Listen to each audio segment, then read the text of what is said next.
पर्यटन तथा नागरिक उड्डयन मन्त्री प्रेम बहादुर आले र शहरी विकास मन्त्री रामकुमारी झाँक्रीद्वारा पदबाट राजीनामा, आफ्नो कार्यकाल पूर्ण रूपमा सफल भएको दावी। पेट्रोलियम पदार्थको मूल्य घटेसँगै अन्य वस्तु तथा सेवाको मूल्य पनि घट्नुपर्ने सरकारको भनाई, अनुगमन गरिने उल्लेख। सार्वजनिक यातायातको भाडा आजदेखि घट्यो। र शेयर बजारमा अप्रत्याशित उछाल, परिसूचक एकै दिनमा करिब 95 अङ्कले बढ्दा 2 अर्ब माथिको कारोबार। 2 दर्जन कम्पनीहरूको शेयर मूल्यमा सकारात्मक फरक। हामी छौं पल पल तपाईसँग, हिमाल पहाड तराईसँग, साथ छ हाम्रो बढ्ने कदमलाई। सलाम छ ती पोरखे हातहरूलाई, जिन्दगी सजाइदिन्छौँ हामी, हर सासको साथी बन्छौँ हामी। सुरक्षा अनि समृद्धि प्राण छ हाम्रो, हर आफू पनि बचौं, अरूलाई पनि बचाऊ। आजै नेपाल लाइफमा जीवन बिमा गरौँ। हामी हौ नेपाल लाइफ। नेपाल लाइफ, किनकि जीवन अमूल्य छ।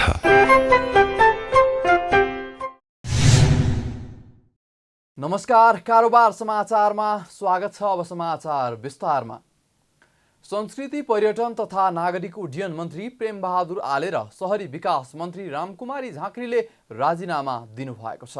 आइतबार मन्त्रालयमा छुट्टा छुट्टै रूपमा पत्रकार सम्मेलन आयोजना गरी संस्कृति पर्यटन तथा नागरिक उड्डयन मन्त्री आले र शहरी विकास मन्त्री झाँक्रीले राजीनामा दिएको जानकारी दिनुभएको हो। नेकपा एकीकृत समाजवादीले 22 जेठमा 5 मन्त्री फिर्ता बोलाएर नयाँ नेताहरूलाई सरकारमा पठाउने निर्णय गरेको थियो। तर मन्त्रीहरूले बजेटमाथि संसदमा उठेका प्रश्नको जवाब दिएर सरकार छाड्ने बताउँदै आएका थिए। सोही अनुसार आइतबार राष्ट्रिय सभा बैठकमा सांसदहरूले उठाएका प्रश्नको जवाब दिएसँगै मन्त्री द्वय आले र झाँक्रीले राजीनामा दिएको जानकारी दिनुभयो। मन्त्री आलेले भने यसअघि आइतबार नै अध्यक्ष माधव कुमार नेपाललाई राजीनामा पत्र बुझाउनु भएको थियो। मन्त्रालयमा आयोजित पत्रकार सम्मेलनमा मन्त्री आलेले आफ्नो कार्यकालमा भए गरेका कामको फेरिस्त सार्वजनिक गर्दै पदबाट राजीनामा दिएको घोषणा गर्नुभयो।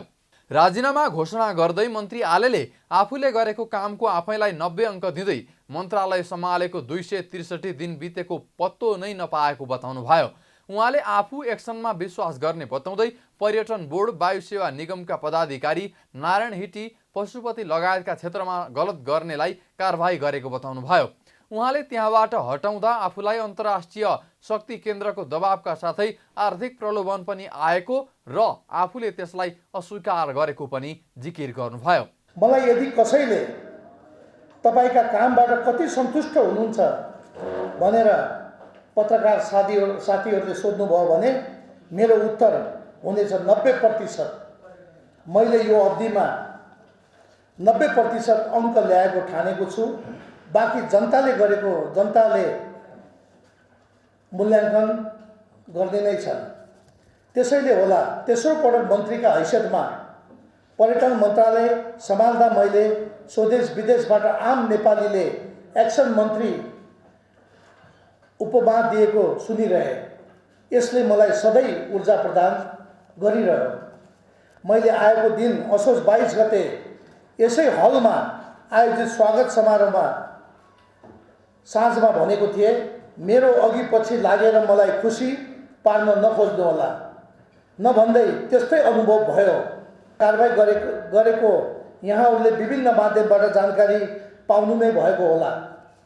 नेपाल वायु सेवा निगम, नेपाल पर्यटन बोर्ड, नागरिक दरबार सङ्ग्रहालय, पशुपति धर्मशाला, क्यासिनोको बकौता असुल उपर, हवाई जहाज तथा हेलिकप्टरहरूलाई पछिल्लो सङ्घीय संरचना अनुसार स्थानान्तरण गर्ने लगायत विषयमा कारबाही गर्दा अदृश्य शक्ति केन्द्रबाट दर्जनौं पटक दबाव तथा थुप्रै प्रलोभन नआएका होइनन्।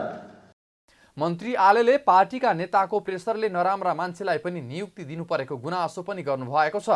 उहाँले कसलाई कुन नेताको दबावमा कहाँ नियुक्त गरिएको हो भन्ने खुलाएनन्। मन्त्री आलेले नेपाल वायु सेवा निगममा युवराज अधिकारीलाई नियुक्त गर्नुभएको थियो। आलेले अश्लील गाली गलौज गरेको अडियो सार्वजनिक भएपछि अधिकारीलाई सरकारले निलम्बन गरेको छ। यता शहरी विकास मन्त्री झाँक्रीले पनि आइतबार साँझ मन्त्रालयमा पत्रकार सम्मेलन गरी पदबाट राजीनामा दिएको घोषणा गर्नुभएको छ। राजीनामा घोषणाको दिन आयोजित पत्रकार सम्मेलनको सुरुमै उहाँ भावुक हुनुभएको हो। कार्यक्रममा सहसचिवले 8 महिना 20 दिन भएको कामको फेरिस्त सुनाउँदै गर्दा मन्त्री झाँक्रीको आँखा आँसुले टिलपिल भएको थियो।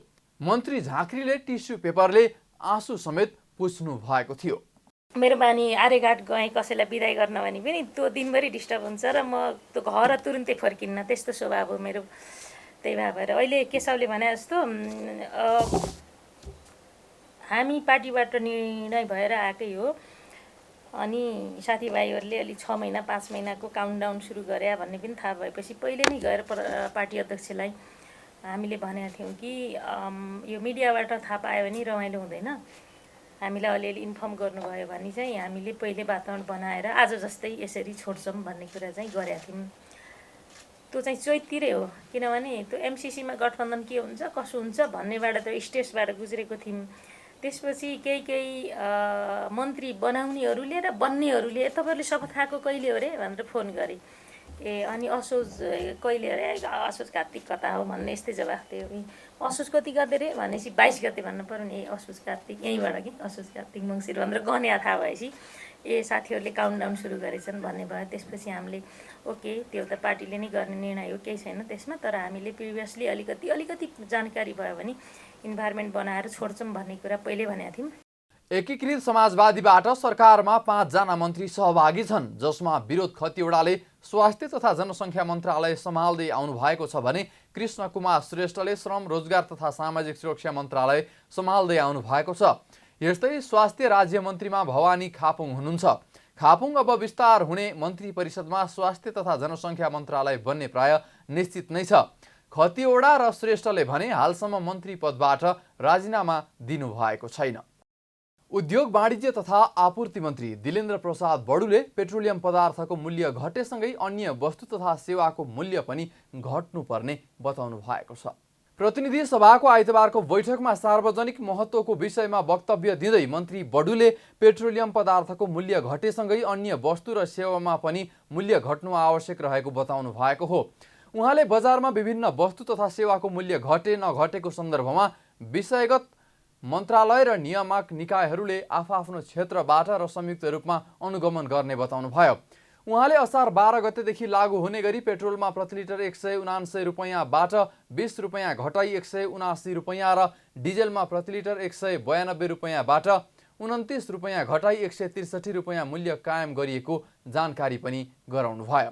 संसदका दुवै सदनमा मान्यजीहरूले व्यक्त गरेका विचार, सम्माननीय प्रधानमन्त्रीको चासो र निर्देशन तथा सत्ता गठबन्धनका नेतृत्व समेतको छलफलको सुझावको आधारमा नेपाल सरकारले पेट्रोल र डिजेलमा विगतदेखि लगाई आइरहेको करमा पुनः भारी कटौती गर्ने निर्णय गरेको छ।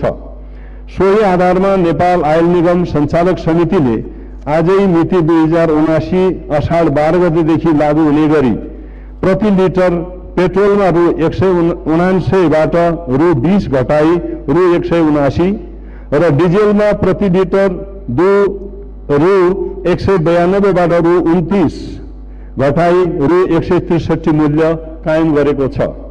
संसदको दुवै सदनको बैठकमा सत्तारूढ र प्रतिपक्षीय दलका सांसदहरूले इन्धनमा भएको पछिल्लो मूल्य वृद्धिको चर्को विरोध गर्दै मूल्य वृद्धि फिर्ता लिन माग गर्दै आएका थिए। सरकारले भने इन्धनमा लाग्दै आएको कर कटौती गरी मूल्य घटाएको छ। इन्धनमा अत्यधिक मूल्य वृद्धि हुँदा नागरिकको दैनिक जीवन निर्वाहमा परेको असरलाई मध्यनजर गर्दै सरकारले डिजेलमा 29 रुपैयाँ र पेट्रोलमा 20 रुपैयाँ प्रति लिटर कर कटौती गर्ने निर्णय गरेको छ। इन्धनमा भएको मूल्य वृद्धिको चौतर्फी विरोध भएपछि सरकारले कर कटौती गरेर मूल्य घटाएको हो। यसअघि पनि सरकारले 10 रुपैयाँ कर कटौती गर्दै मूल्य समायोजन गरेको थियो। सार्वजनिक यातायातको भाडा घटेको छ। सरकारले इन्धनमा लाग्दै आएको कर कटौती गरी मूल्य घटाएसँगै सार्वजनिक यातायातको भाडा पनि घटेको हो। आज आइतबारदेखि लागू हुने गरी यात्रुवाहक सवारी साधनको भाडा 5.41% घटेको छ। यस्तै पहाडी बाटोमा सञ्चालन हुने मालवाहक सवारी साधनमा 6.79% र तराईको बाटोमा सञ्चालन हुने मालवाहक सवारी साधनमा 7.68% घटेको छ।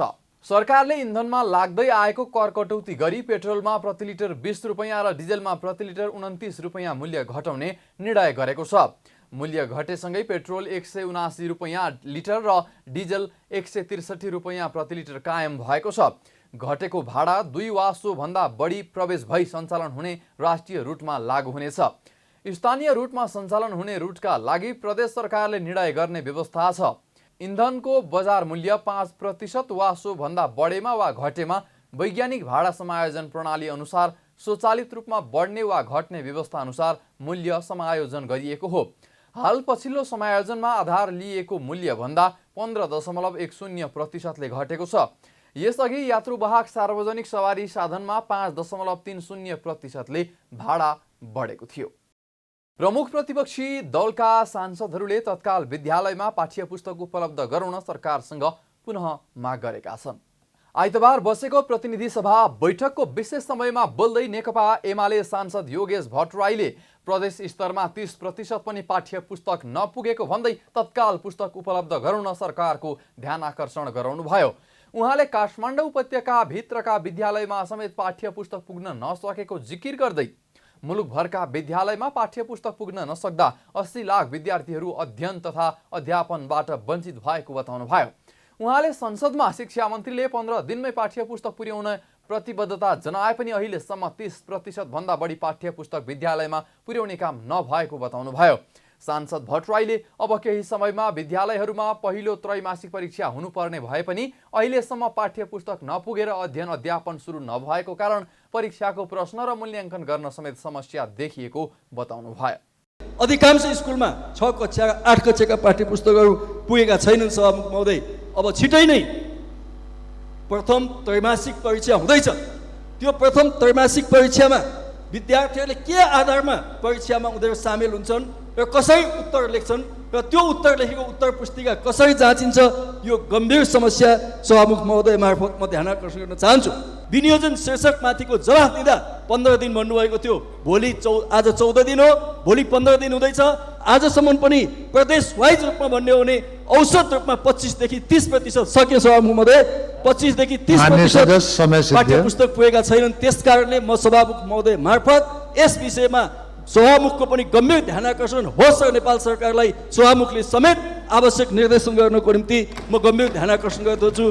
एमाले सांसद भट्टराईले सबै विद्यालयहरूमा पाठ्यपुस्तक नहुँदा विद्यालयमा पढाइ नै नभएको अवस्था भएकाले तत्काल पाठ्यपुस्तक उपलब्ध गराएर सहज रूपमा अध्ययन र अध्यापनको वातावरण बनाउन सरकारसँग माग गर्नुभयो। उहाँले कक्षा 1 देखि 3 सम्म निजी क्षेत्रलाई किताब छपाई र वितरण गर्न दिँदा समयमा नै पुगेको तर 4 कक्षादेखि माथि जनक शिक्षा सामग्रीले पुर्याउन नसकेको पनि बताउनुभयो। बैठकमा जनता समाजवादी पार्टी नेपालका सांसद प्रमोद शाहले नागरिकता सम्बन्धी विधेयकलाई तत्काल पारित गर्नुपर्नेमा जोड दिनुभएको छ। मैले जानकारी पाए अनुसार अहिलेको जो विधेयक हाउसमा पेश भएको छ त्यो विधेयकमाथि यदि हामीले अहिले पनि छलफल गर्ने अवस्था भयो भने त्यो कुनै पनि हालतमा नागरिकता चाहिँ यो विधेयक चाहिँ पास हुने अवस्था छैन सभामुख महोदय। त्यसले गर्दा यो विधेयकलाई अहिले मैले के सुनेको छु भने यो विधेयक जुन पेश भएको छ त्यो विधेयकलाई फिर्ता लिने, सरकारले फिर्ता लिएर नयाँ विधेयक फेरि जारी गरेर नागरिकता दिने कुरो सुनेको छु सभामुख महोदय। यो यदि यस्तो अवस्था छ भने यो तुरुन्तै यो काम गर्नुपर्ने अवस्था छ सभामुख महोदय। नागरिकता विधेयकलाई कति दिनसम्म हामी उल्झाएर राख्ने, कति दिनसम्म हामीले यसलाई थिचेर राख्ने, हामीले हेरेका छौँ 22 महिनासम्म राज्य व्यवस्था सुशासन समितिमा यसको छलफल नै गरेको अवस्था हामीले देखेका छौँ। सांसद शाहले लाल आयोगको प्रतिवेदन छिटो भन्दा छिटो सार्वजनिक गर्न माग पनि गर्नुभयो।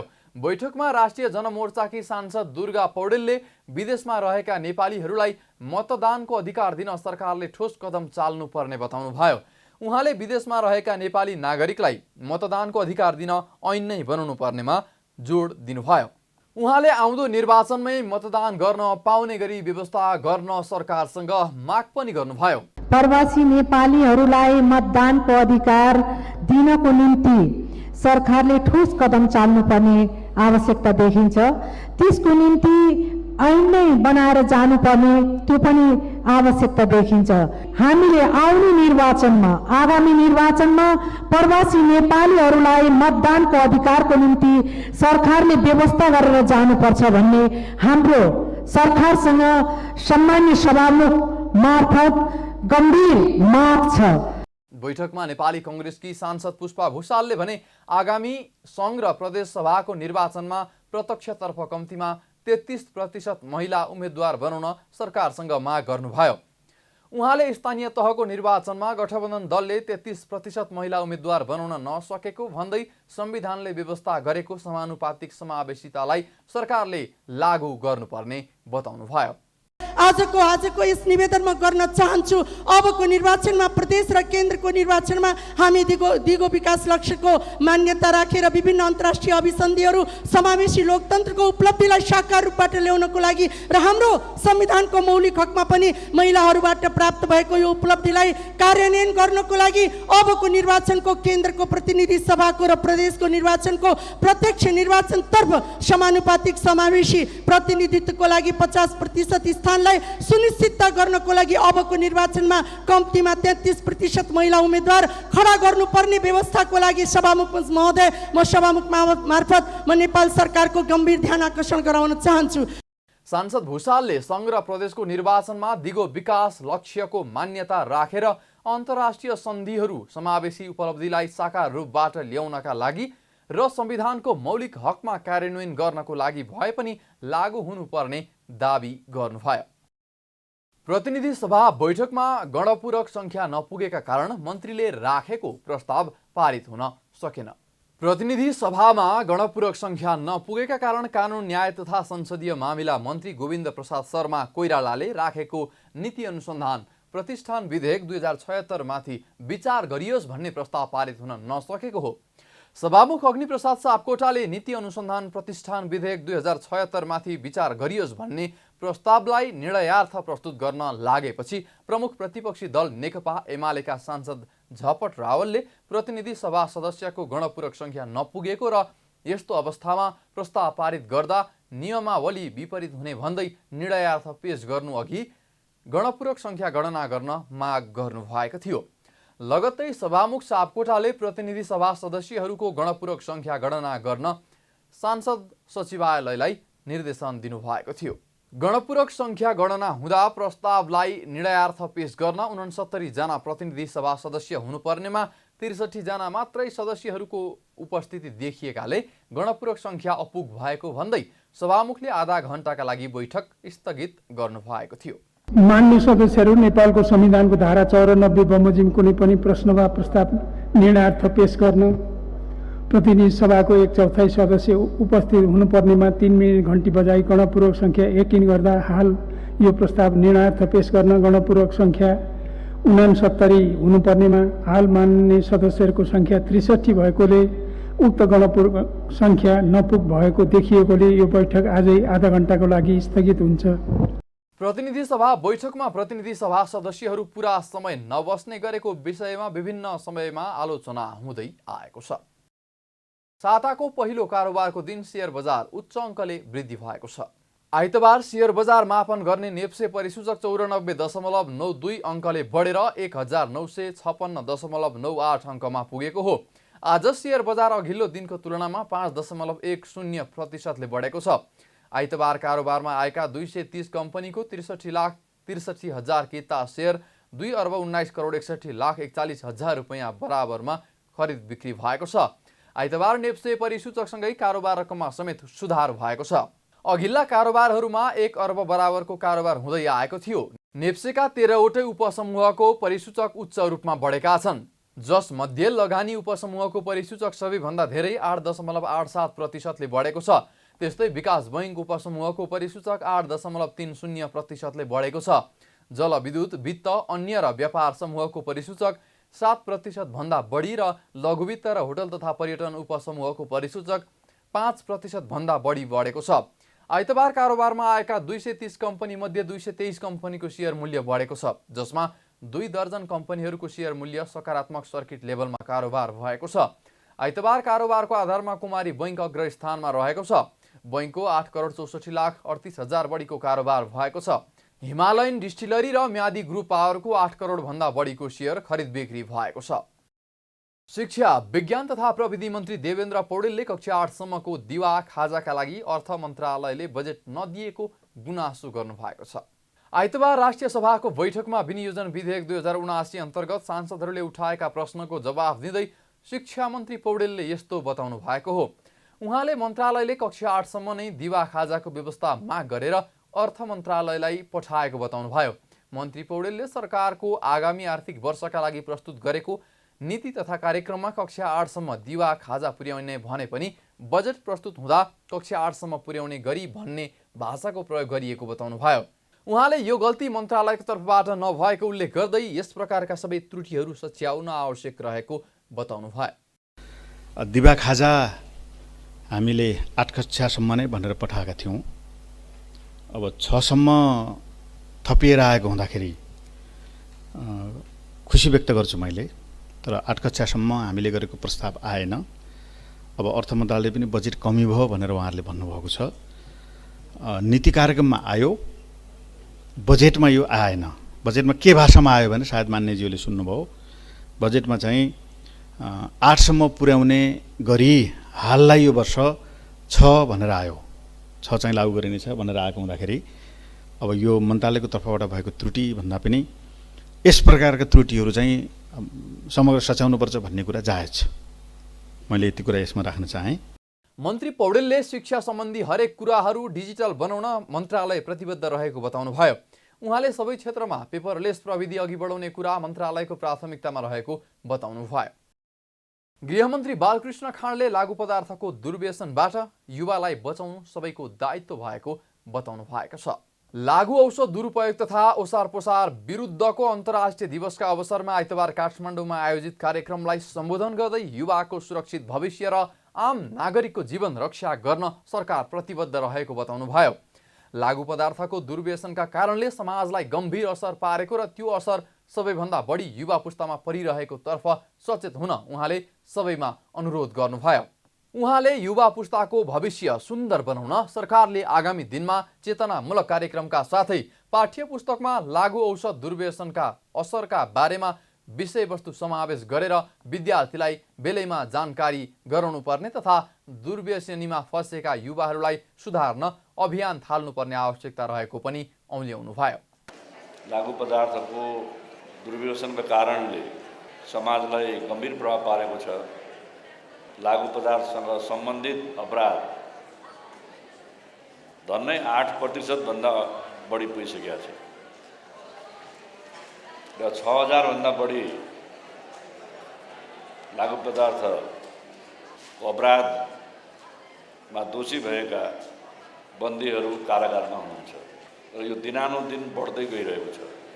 यसबाट कसरी बच्ने, आफ्नो परिवार साथीभाइहरूलाई कसरी बचाउने, त्यो हामी सबैको सामूहिक दायित्व हो।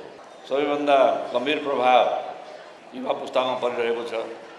त्यहाँले हाम्रो युवा पुस्तालाई यो दुर्व्यसनबाट कसरी मुक्त राख्ने, कसरी बचाउने, त्यतापट्टि हामी सबैको साझा जवाबदेहिता र जिम्मेवारी हो। नेपाल सरकार यो ज्यादै नै संवेदनशील विषयमा आफ्ना नागरिकहरूलाई रक्षा गर्नका लागि, युवा पुस्ताको सुन्दर भविष्य बचाउनका लागि प्रतिबद्ध रहेको छ। गृहमन्त्री खाँडले मुलुकमा लागू औषध सम्बन्धीको अपराधमा दोषी देखिएका 6000 बढी मानिस कारागारमा रहेको र मुलुकभर हुने अपराधिक गतिविधि मध्ये 8% भन्दा बढी लागू पदार्थसँग सम्बन्धित रहेको पनि जानकारी दिनुभयो। कार्यक्रममा गृह सचिव टेक नारायण पाण्डे र नेपाल प्रहरीका महानिरीक्षक धीरज प्रताप सिंहले लागू औषध मुक्त परिवार, समाज र राष्ट्र निर्माण गर्न सबै नागरिक आफ्नो तर्फबाट सचेत हुन आवश्यक रहेको बताउनुभयो। कार्यक्रममा लागू औषध विरुद्ध कार्य गर्ने विभिन्न सङ्घ संस्थालाई सम्मान समेत गरिएको थियो। सभामुख अग्निप्रसाद सापकोटाले वर्तमान संसदबाट नागरिकता विधेयक पास गर्ने तयारी भइरहेको बताउनु भएको छ। आइतबार काठमाडौँमा संसदीय मामिला पत्रकार समाजले प्रकाशन गरेको संसदीय समिति अभ्यास पुस्तक विमोचन कार्यक्रमलाई सम्बोधन गर्दै सभामुख सापकोटाले वर्तमान संसदबाट नै नागरिकता विधेयक पास गर्ने तयारी भइरहेको बताउनु भएको हो। उहाँले नागरिकता विधेयकको विषयमा प्रधानमन्त्री र प्रमुख राजनीतिक दलसँग निरन्तर छलफल भइरहेको बताउनुभयो। सभामुख सापकोटाले संसदमा नागरिकता विधेयक अड्किएर बसेकाले दर्जनभन्दा बढी ज्ञापन पत्र आउने गरेको उल्लेख गर्दै नागरिकता विधेयक संसदबाट पास हुन नसक्दा युवाहरूले सुनौलो अवसर गुमाइरहेको बताउनुभयो। उहाँले केही गर्छु भन्ने युवाहरूलाई नागरिकता दिन नसक्दा देशलाई ठूलो क्षति भएको भन्दै नागरिकता नपाएकालाई अन्याय भएको बताउनुभयो। उहाँले बजेट अधिवेशनबाट नै 8वटा प्रतिस्थापन विधेयक पास गर्न सके जनतामा सरकारले केही गर्दैछ भन्ने आशा लाग्ने दाबी पनि गर्नुभयो। असाध्य धेरै चाहिँ अन्याय भइरहेको छ भनेर मैले राजनीतिक पार्टीका नेताहरू वैशाखको 18 गते अरू धेरै चरणमा पनि कुरा गरेको थिएँ। सम्माननीय प्रधानमन्त्रीज्यूलाई पनि चाहिँ यो कुराको बारेमा कुरा गरेको छु, पहिलेदेखि पनि कुरा गरिरहेको छु। यो चाहिँ अहिले यही सदनबाट पास गर्नुपर्छ भन्ने हामीलाई लागिरहेको छ। त्यसका साथसाथै 8वटा प्रतिस्थापन विधेयकहरू पनि चाहिँ हामी अलिकति मेहनत गऱ्यौँ भने चाहिँ पास गर्न सकिन्छ। कमसेकम हामीले दर्जनभन्दा बढी यही बजेट अधिवेशन भए पनि विधेयकहरू पास गर्न सक्यौँ भने जनतामा हुँदो रहेछ नि त, गर्न सकिँदो रहेछ नि त, अथवा गर्दैछन् त। वास्तवमा तपाईँहरूलाई मैले साँच्चीकै प्रष्ट भाषामा भन्नुपर्दाखेरि हामीले काम गर्ने वातावरण नपाउँदा धेरै उकुस मुकुस भएको थियो। सभामुख सापकोटाले देशमा सुशासन कायम र भ्रष्टाचार नियन्त्रण गर्ने बाहेक आफ्नो कुनै स्वार्थ नभएको पनि बताउनुभयो। सभामुख सापकोटाले भ्रष्टाचार भनेको कुनै बजेट वा आर्थिक सवालसँगको मात्रै कुरा नभई देश र राष्ट्रियतासँग जोडिएको विषय भएको समेत उल्लेख गर्नुभयो। कारोबार समाचारमा अब सुनचाँदी र विदेशी विनिमय दर सम्बन्धी जानकारी।